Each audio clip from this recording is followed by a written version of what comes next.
તરત રિટર્ન કરવાથી શું થાય છે? એમાં એવું છે પંકજભાઈ, અત્યારે આ બધા નવા નિયમ આવ્યા છે ને એટલે ના પાડે છે હંસાબેન.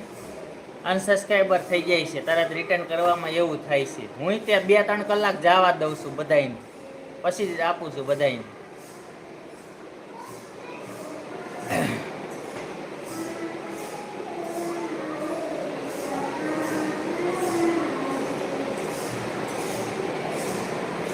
તુરંત સબસ્ક્રાઈબ કરવાથી પંકજભાઈ અનસબસ્ક્રાઈબર થઈ જાય છે. આ જો હંસાબેન જો એમ જ કહે છે, હંસાબેન એમ જ કહે છે. જો 3 કલાક તો ઓછામાં ઓછી જવા જ દેવી પડે હંસાબેન. કેમ કે હું કેવું તમારું, 3 કલાક તો અત્યારે ઓછામાં ઓછી જવા જ દેવાની, ગમે એને આપણે જોઈન કરવા